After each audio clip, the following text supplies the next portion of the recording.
గురుడు మూడో స్థానం. హలో, నేను లాయర్ మాట్లాడుతున్నా. ఓ మీరా? మీ అబ్బాయి జాతకం ఇప్పుడే సరి చేస్తున్నా. మీరేం టెన్షన్ పడకండి. మీ అబ్బాయి పెళ్ళికి మంచి ముహూర్తం పెట్టే బాధ్యత నాది. నన్ను నమ్మండి. ఉంటాను. ఎవరు మావయ్య ఫోన్లో ముహూర్తం పెడతానంటున్నారు? అదేనమ్మా, కొత్త కేసు ఒకటి వచ్చింది. టేకప్ చేసే ముందు మంచి ముహూర్తం చూద్దామని. కొత్త కేసు ఏంటి మావయ్య? ముందు నువ్వు కూర్చోమ్మా, అసలే ఎండను పడొచ్చావు. ఇంకేంటమ్మా కబుర్లు? ఇప్పుడు మళ్ళీ కొత్త కేసు దేనికి? ఉన్న కేసుకే బెయిల్ అప్లై చేయట్లేదు నువ్వు. చూడమ్మా, బెయిల్ తీసుకోవటం నాకు చేతగా కాదు. నా ఫస్ట్ కేసులో డైరెక్ట్గా వాళ్ళు కేసు గెలిచాక బయటికి రావాలి. అంతేగాని బెయిల్ తీసుకుని బయటకు వస్తే నాకు అవమానం. నన్ను నేను తగ్గించుకున్నట్టు అవుద్ది. ఇది నా సెంటిమెంట్ అమ్మా. నేను ఫిక్స్ అయ్యా, నువ్వు కూడా ఫిక్స్ అయిపో. అంతే. అంతేనా? అంతే. Sir, snacks time. ఈసారి ఏ గుళ్ళోదిరా? గుళ్ళోది కాదు, మా ఇంటి కైప్సాం భజన జరుగుతుంటే 2 దండాలు పెట్టి 4 కప్పులు తెచ్చేసా. బయటికి వెళ్ళరా. చాలా బాగుంటాయి సావా. హలో, ఏందో అయినా ప్రసాద్ తినే ప్రాప్తే లేదు. ఇది కూడా మనకే. ఏమ్మా, ప్రసాదం ఏమైనా తింటావా? అసలు నువ్వు ఎందుకు వచ్చావమ్మా? ఏం లేదు మావయ్య, మీరు ఇచ్చిన ఎవిడెన్స్ ఫైల్స్ ని స్టడీ చేశాను. మర్డర్ జరిగిన ప్లేస్కి వెళ్ళి ఇన్వెస్టిగేట్ చేసి ఈ కేసుకి సంబంధించిన నోట్స్ ప్రిపేర్ చేశాను. Very good. ఒక్కసారి నువ్వు ఈ ఫైల్స్ చెక్ చేస్తే ఈ కేసుకి హెల్ప్ అవుతుందేమో మావయ్య. అది అక్కడ పెట్టేళ్ళమ్మా, నేను తర్వాత చూస్తా కదా. ప్లీజ్ మావయ్య, చూడండి ఒకసారి. అలాగేనమ్మా, అక్కడ పెట్టు. నువ్వు బయలుదేరు. రే, పాపకు ఒక ఆటో చెప్పు. ముందు ఈ జాతకం సంగతి చూడాలి. యువర్ ఆనర్, ఈ కేసు ఇన్వెస్టిగేషన్ సంబంధించిన పేపర్స్, ఫోటోస్, ఎవిడెన్స్ కాపీస్ ని కోర్టు వారికి సబ్మిట్ చేస్తున్నాను.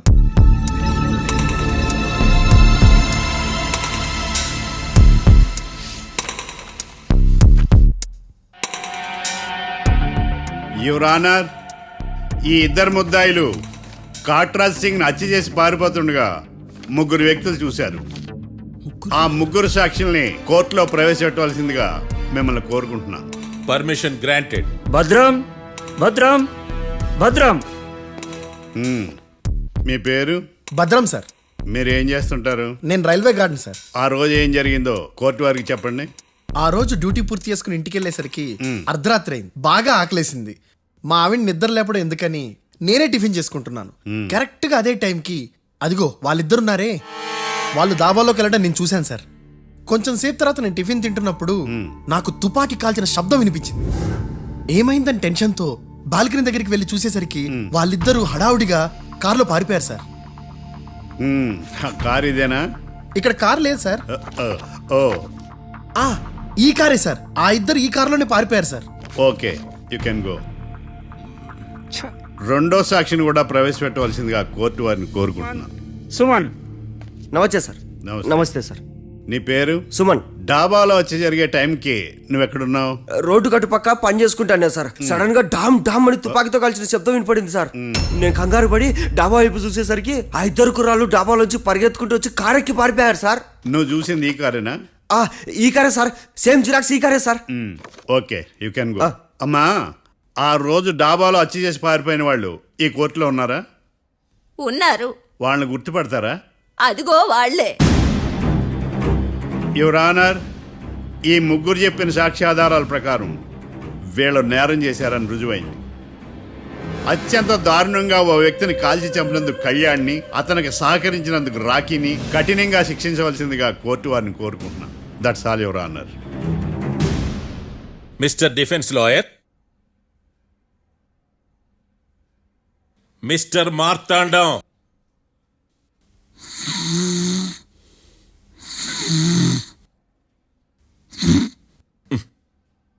కోర్టులో నిద్రేందయ్యా?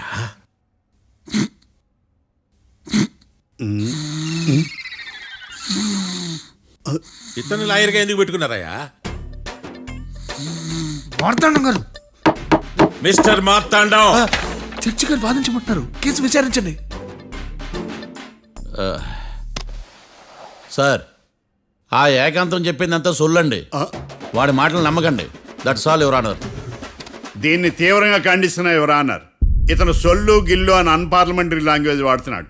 లా చదివాడా, ఎల్కేజీ చదివాడా? నేను కూడా తీవ్రంగా ఖండిస్తా ఉండాలి. లేవయ్యా, మీరు కూర్చోండి. సొల్లు అనే మాటను కోర్టు రికార్డుల నుంచి తొలగిస్తున్నాను.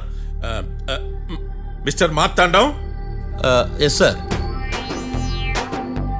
లేచి నిలబడవయ్యా. నువ్వు ఇంకొకసారి కోర్టులో సొల్లు మాటలు మాట్లాడావంటే నీకు నాన్ బెయిలబుల్ వారెంట్ ఇష్యూ చేస్తాను. Sorry sir. సాక్షులు ఇచ్చిన స్టేట్మెంట్స్ ప్రకారం నీకేమైనా డౌట్స్ ఉంటే నువ్వు వాళ్ళని విచారించవచ్చు. అబ్బే వాళ్ళతో నాకు పెద్ద పరిచయం లేదండి. కానీ ఒక డౌట్ ఉంది. ఏందద్యా? వాళ్ళు నిజమైన సాక్షులా దొంగ సాక్షులని? దొంగ సాక్షులా? ఆ, అసలు ఆ డౌట్ నీకెందుకు వచ్చింది? అదే సార్, ఆ ఏకాంతం వాళ్ళని విచారిస్తున్నప్పుడు వాళ్ళు బట్టి పట్టి మరీ చెప్తున్నారండి. బట్టి చెప్పడం ఏంట్రా? వాళ్ళు బట్టి పట్టినట్టు నీకెలా అర్థమైంది? ఎందుకంటే నేను కూడా బట్టి పట్టి చెప్తాను కాబట్టి. ఆహా, ఇది నిజం సార్. నీ ఎర్రి ఇంకా తగ్గలేదురా. కోర్టులో నిద్రపోయినందుకు గాను డిఫెన్స్ లాయర్ మార్తాండం గారికి 3,000 రూపాయల జరిమానా మరియు 18 గంటలు జైలు రిమాండ్ విధించడమైనది. నీకు దండం రా నాయన. ఈడైనా రోజు జైలుకి వస్తున్నాడా? ఈ కేసును ఎల్లుండికి వాయిదా వేయడం అనేది.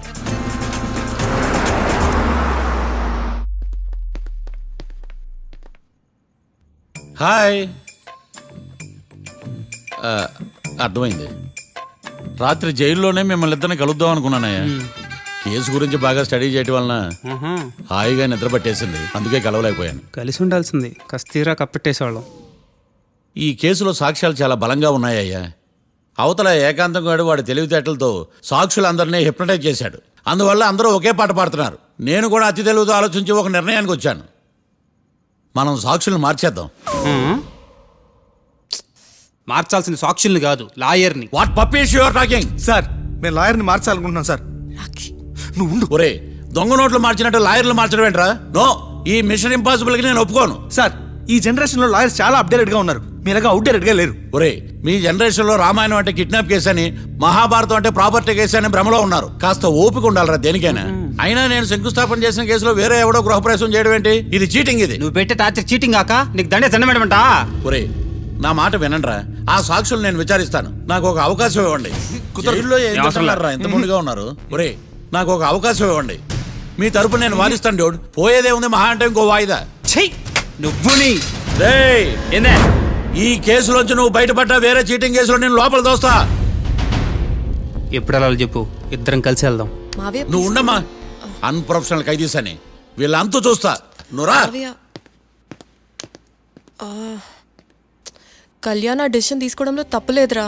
కానీ కొత్త లాయర్ అంటే కేసు మళ్ళీ మొదటికి వస్తుంది. నువ్వు ఇంకేం చెప్పద్దు. ఇంతవరకు కోర్టులో జరిగిన అవమానం చాలు. ఈ మావయ్య విషయంలో నేను తీసుకున్న రిస్క్ చాలు. వదిలే. అలా మాట్లాడుకు ప్లీజ్. మావయ్య కోసం కాకపోయినా నా కోసం ఒప్పుకోరా ప్లీజ్ రా, ప్లీజ్. ఈ ఒక్కసారికి నా మాట వినరా. ఈ ఇష్టం తీసుకోపో.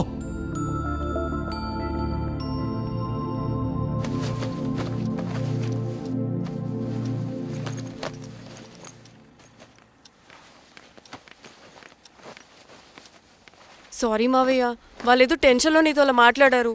వాళ్ళ తరపున నేను నీకు సారీ చెప్తున్నాను. ఈ కేసుని వాదించడానికి రాఖీ కూడా ఒప్పుకున్నాడు మావయ్య. కళ్యాణ్ కొత్త లాయర్ని పెట్టుకున్నా నా కోసం రాఖీ తరపున నువ్వే వాదించు ప్లీజ్ మావయ్య. చాలమ్మా. పెళ్లి చేసుకోకుండా సన్యాసినయ్యాను. ఈ కేసును వాదించి సన్నాసనయ్యాను. ఇక చాలు. నాకు నువ్వు ఒక్కడివే హోప్. ఎలాగైనా కేసుని వాదించు. రాఖీని రిలీజ్ చేయించు మావయ్య. రాఖీ లేకుండా నేను బ్రతకలేను. మీలాంటి వాళ్ళకి ఎలాంటి వాళ్ళని లవ్ చేయాలో క్లారిటీ లేదు. తొందరపడి ప్రేమించడం, ఆ తర్వాత బాధపడటం. ఇప్పటికైనా చెప్తున్నాను, ఆ రాఖీ గారిని ప్రేమించి నీ జీవితాన్ని సర్వనాశనం చేసుకోకు. వాడి లవ్కి బ్రేకప్ చెప్పి నువ్వు కూడా నాతో పాటు వచ్చేసాయి. వాడి పాపను వాడే పోతాడు. నెవర్. రాఖీకి దూరంగా బ్రతకడం నా వల్ల కాదు మావయ్య. శతకోటి ఫెయిల్యూర్ లవ్ స్టోరీలో నీదొక బోడీ లవ్ స్టోరీ. నువ్వు ఆఫ్టర్ ఆల్ వాడి లవర్వి. నువ్వేదో వాడికి భార్యలాగా, వాడేదో నీ మొగుడులాగా ఓ ఫీల్ అయిపోతావేంటి? అవును, వాడు నా మొగుడే, నేను అతని భార్యని. అమ్మా,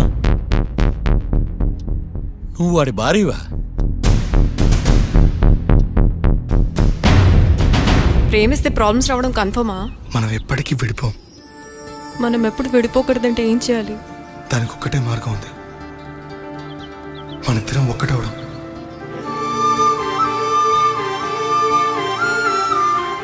నీకు ఇష్టం లేకపోతే వదిలే. మనం ఎప్పుడు ఒకటవుదాం.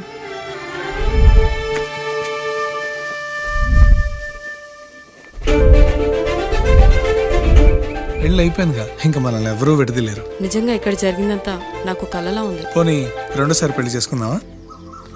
రెండోసారి ఫ్యామిలీ మెంబర్స్ని ఒప్పించి చేసుకుందాం. ఓ అదొకటి ఉంది కదా. ఇలా పెళ్లి చేసుకుంటామని ఎప్పుడు అనుకోలేదు. అమ్మయ్యా, ఓ పని అయిపోయింది. నెక్స్ట్ ప్లాన్ ఏంటి? ఏంటి అప్పుడే మర్చిపోయావా? ప్లాన్ ప్రకారం నువ్వు రేపు మా ఇంటికి వచ్చి మా నాన్నతో మన లవ్ విషయం మాట్లాడు. ఓయ్, రేపు నా వల్ల కాదు. బ్యాంక్ పని మీద కొవ్వూరు వెళ్తున్నాను. ఖచ్చితంగా వెళ్ళాలా? ఆఫీస్ పని కదా, తప్పదు. తొందరగా వస్తావు కదా. హే, 2 డేస్లో నేను ముందు ఉంటాను.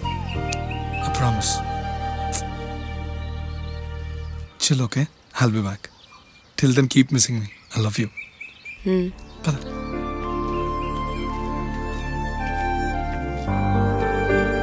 అలా ఆఫీస్ పని మీద వెళ్ళిన రాకి ఈ కేసులో ఇరుక్కున్నాడు మావయ్య. ఇంట్లో వాళ్ళకి తెలియకుండా ఎంత పనిచేసావమ్మా.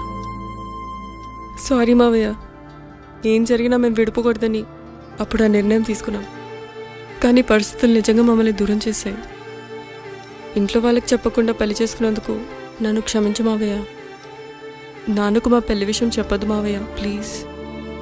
చూడమ్మా, మీ జనరేషన్లో మీరు తీసుకునే నిర్ణయాలు మీరు మాత్రమే బాగుండాలని కోరుకుంటారు, కానీ కుటుంబం అంతా కలిసి ఉండాలని కోరుకోరు. ఈ జనరేషన్తో పాటు మనం కూడా మారాలి. నేను దాన్ని కాదన్నాం, కానీ సాంప్రదాయాలు మారవు. వాటిని మనం మార్చలేవమ్మా. నువ్వు జీవితంలో సంతోషంగా ఉండాలన్నదే చనిపోయిన మీ అమ్మ కోరికమ్మా. మీ అమ్మకు తమ్ముడిగా నిన్ను సంతోషంగా ఉంచడమే నా బాధ్యత. నీ జీవితం బాగుండాలని ఈ కేసు నేను టేకప్ చేస్తాను. మీ ఇద్దరిని కలుపుతానమ్మా, ప్రామిస్.